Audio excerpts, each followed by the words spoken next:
Dan kita mulakan dengan perbincangan berkenaan dengan bekerja daripada rumah yang mana telah pun dimulakan pelaksanaannya sejak minggu lepas dan mungkin dalam masa seminggu ini kita belum boleh lagi untuk menilai keberkesanannya ataupun bagaimana, tetapi yang paling penting sebenarnya objektifnya adalah untuk penjimatan tenaga. Ya, betul. Tapi ada juga yang kata sejauh mana penjimatannya. Sebab bila kita berada di rumah ni dengan penggunaan aircon sekarang pula musim panas Ridwan.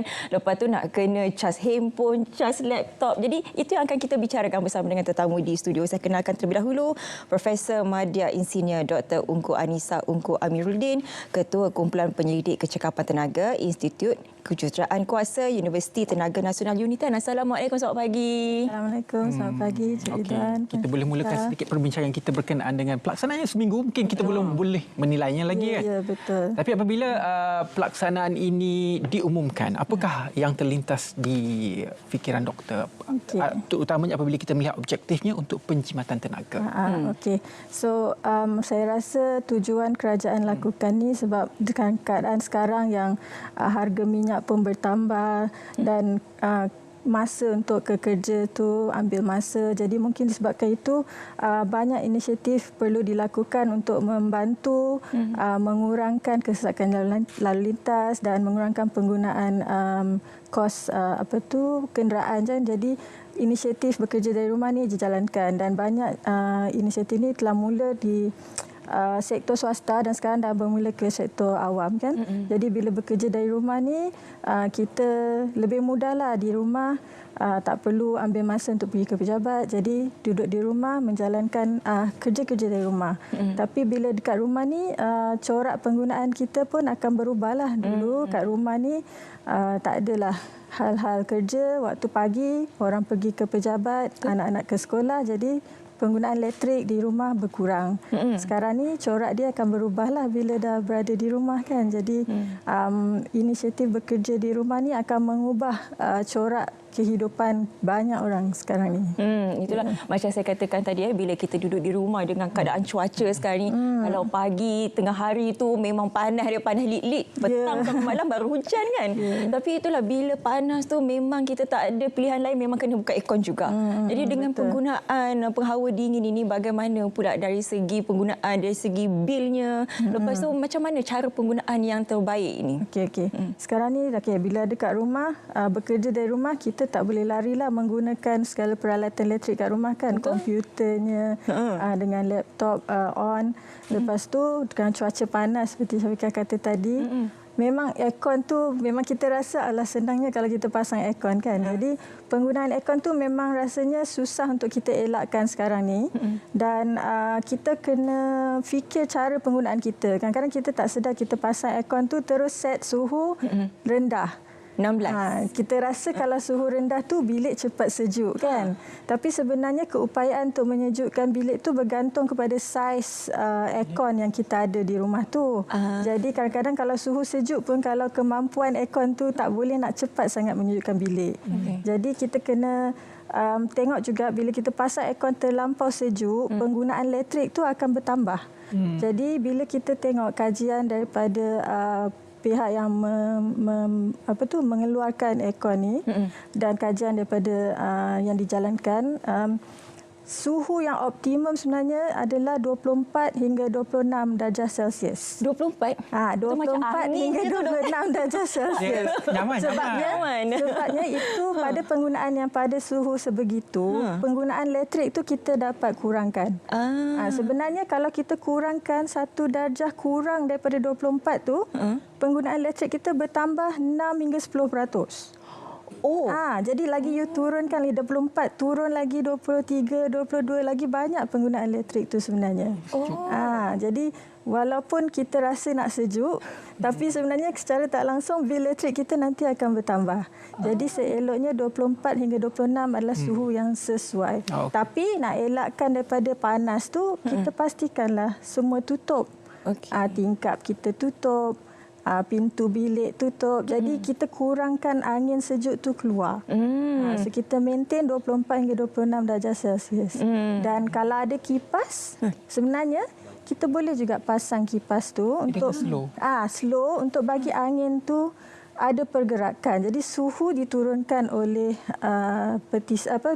pengawal udara tu, aircon tu turunkan suhu. Tapi nak bagi udara tu bergerak, kita pasang kipas sedikit. Bila angin lalu kat kulit kita, kita akan rasa sejuk tu lagi bertambah. Jadi walaupun 24 degrees macam tadi Syafi kata kejut 24 degrees. Tapi bila dengan kipas tu dia dapat turunkan lagi temperature tu. Jadi kita rasa sejuk jugalah. Okey, kalau dekat remote tu dia ada suhu 24. Kalau yang fan tu 1 2 3 tu. Kita nak guna yang mana satu? 3 blast ke? Okey, of course bila fan tu lagi tinggi memang penggunaan pun akan bertambah sikitlah. Jadi kalau rasa perlu mungkin awal-awal tu mungkin kita letak fan tinggi.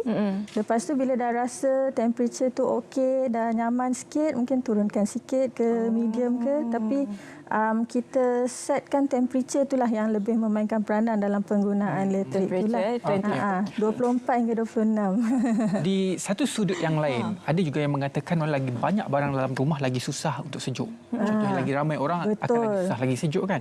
Adakah ini masa yang terbaik untuk kita ambil masa sedikit untuk kita buat spring cleaning dalam rumah kita untuk membuanglah katakan barang-barang yang tidak diperlukan untuk memastikan kecekapan tenaga terhadap penggunaan. Betul. Ini bukan sahaja kita nak tengok pada waktu BDR, tetapi dalam jangka masa yang panjang ia akan mengubah kita punya hidup dan juga keseluruhan kehidupan kita itu akan berubah dengan cara begitu. Ya, betul lah. Kadang-kadang barangan elektrik kat rumah kita pun ada mengeluarkan haba sedikit. Jadi mungkin kita boleh tengoklah masa kita bekerja dalam rumah tu, kita punya benda yang kita pasang tu, kita pasang barang elektrik yang hanya perlu pada waktu tersebut. Jadi mengurangkan dia panggil cooling load tu lah. Dia tak perlu nak menyejukkan dengan terlampau banyak. Jadi kalau kurang orang dalam bilik pun sebenarnya badan kita pun mengeluarkan haba. Jadi kalau bilangan orang ramai dalam satu tempat tu memang kita akan rasa cepat panas lah. Jadi aircon tu kena bekerja keras sikit. Jadi betul macam Cik Ridwan kata, mungkin barang-barang dalam rumah tu kita kena tengok apa yang perlu dalam bilik tu yang mengeluarkan haba. Kita kena tengoklah penggunaan dia macam mana. Kalau setakat barang-barang biasa tu mungkin tak apa lagi. Tapi kita tengok apa benda yang mengeluarkan haba, itu yang perlu kita minimumkanlah. Sebenarnya aircon tu tak perlu bekerja. Barang-barang biasa kalau banyak dia tak trap haba ke? Merangkap haba? Mungkin jugalah. Jadi kita kena tengoklah, boleh buat spring cleaning, tengok barang-barang di rumah kita. Sambil bekerja dari rumah tu, take a rest. Kalau kita duduk je pun kan penat juga kan. Jadi bila bangun tengok spring cleaning and then boleh kurangkan. Jadi kalau macam Ridwan kata spring cleaning, berapa sebenarnya jangka hayat untuk sesuatu barang elektronik ni? Adakah memang kalau rosak kita baiki ataupun macam mana? Okey, barang bergantung pada barang tu jugalah. Tapi kebanyakan barang peralatan elektrik sekarang ni boleh tahan agak lama. Of course kita kena tengok the optimum usage lah. Kalau kita rasa benda tu macam makin lama, macam nak charge laptop tu makin lama untuk charge atau bateri dia dah tak berapa bagus kan, kita perlu charge lama-lama, maknanya mungkin dah masa untuk kita tengok balik adakah kita perlu ganti peralatan tu lah. Jadi, kalau charge lama lagilah tinggi tenaganya. Sebab tu jadi kita tengok penggunaan tu. Kalau asalnya dia dah beli, dia berfungsi sedemikian dan kita nampak dia punya penggunaan dia makin lama macam tak sama macam masa kita mula beli tu, mungkin kita boleh tengok baliklah sama ada barang tu perlu dibaiki ataupun kalau dah terlampau lama mungkin terus boleh ditukarlah. Mungkin sekarang pun banyak barang yang lebih efisien kan, jadi kita boleh beli yang lebih efisien. Okey, kalau dekat rumah ni selain daripada penghawa dingin, yang memainkan peranan juga ialah lampu. Jadi apa antara jenis-jenis lampu yang boleh memberikan penjimatan tenaga ni? Okey. Lampu pun sekarang dah macam-macam jenis. Selalu kita akan yang kita biasa nampak lampu Pendaflow atau lampu Kalimantan tu kan. Tapi sekarang ni dengan peralihan teknologi, yang paling efisien sekarang ni adalah lampu LED. Jadi kalau kita berkemampuan dan rasanya lampu kita pun dah lama di rumah dan sekarang ni kalau bertambah lagi dengan kerja di rumah, memang kita perlu kadang-kadang pasang lampu dengan lebih lama, boleh tukarkan kepada lampu LED. Lampu LED ni kalau ikutkan berbanding dengan lampu Pendaflow atau Kalimantan biasa tu, dia dari segi efisiensi atau penggunaan elektrik dia lagi kurang, lebih dalam 70 hingga 80% lagi kurang berbanding lampu biasa yang kita guna tu. So contohnya kalau untuk cahaya yang sama, lampu Kalimantan atau Pendaflow yang 80 watt, kita boleh guna lampu LED 10 watt tapi dapat pencahayaan yang sama. Jadi penggunaan elektrik tu berkurang dengan sangat banyak.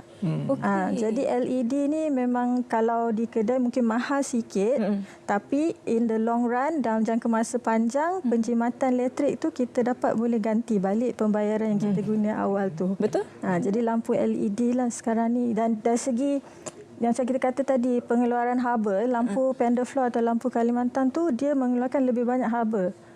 Jadi bila kita pasang lampu, kita rasa macam makin lama bilik makin panas, nak pasang aircon tinggi pula. Betul. Kan. Jadi kalau kita tukar lampu LED, haba tu lebih berkurang. Lebih kurang, so aircon kita pun tak perlu kerja lebih kuat untuk menyejukkan bilik lah. Tukar lampu LED pula. Tapi dia ada tahu. Kalau boleh, waktu siang kita kerjalah tempat yang ada cahaya. Natural light. Cahaya natural light tu lagi jimat kan, free. Lagi bagus untuk natural light, betul. Natural light tu sebenarnya kalau kita bekerja dalam rumah dalam keadaan yang terkurung, badan kita perlukan sebenarnya cahaya matahari tu. So kalau kita boleh waktu pagi lah, tak panas sangat kan, kita duduk tepi tingkap, buat kerja tepi tingkap, badan kita pun lebih rasa segar, kita akan kurang mengantuk. Jadi kalau boleh waktu pagi kita kerja tepi tingkap, cahaya lampu, cahaya natural daripada matahari, dan bila dah mula panas sikit, okey, tutup tingkap, curtain dan pasang aircon dan lampu LED. Lampu LED. Betul.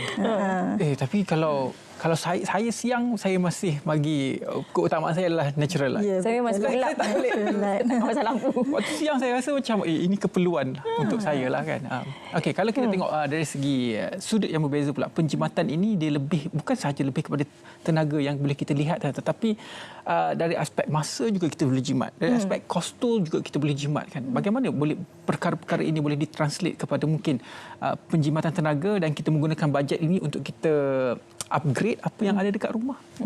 Yalah. So kalau kita ubah cara kita macam gunakan peralatan elektrik tu, macam tadi kita aircon tu kita dah set temperature yang tinggi sikit, 24-26. Lepas tu lampu kita dah tukar LED, mungkin kita bil elektrik kita akan memang nampak akan ada perubahan.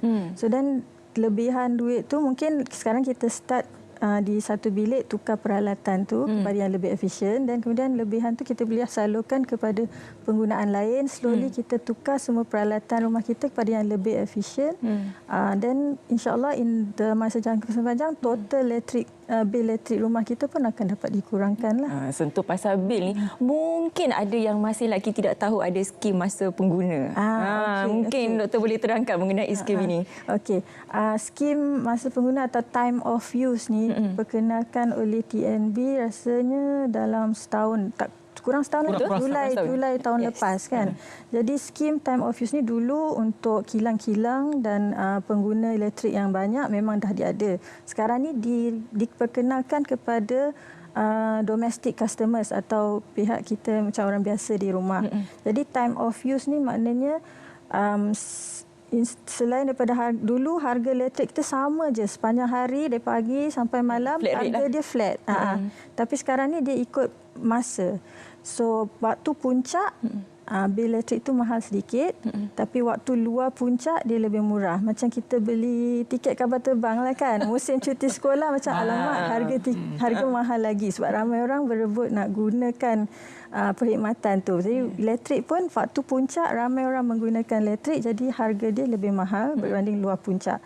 So untuk TNB waktu puncak adalah 2 petang hingga 10 malam setiap hari Isnin hingga Jumaat. Okey.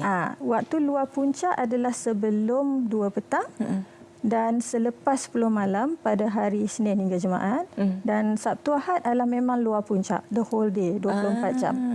Jadi kalau kita boleh rancang penggunaan elektrik kita, kita guna di waktu luar puncak, bil kita murah lagi lah berbanding yang flat rate atau harga general yang tarif yang sama sepanjang hari itu. Jadi dia kena tengok cara penggunaan kita lah. Itu sebab kerja pun masuk pagi. Kefahaman. Yang penting kefahaman tentang penjimatan tenaga.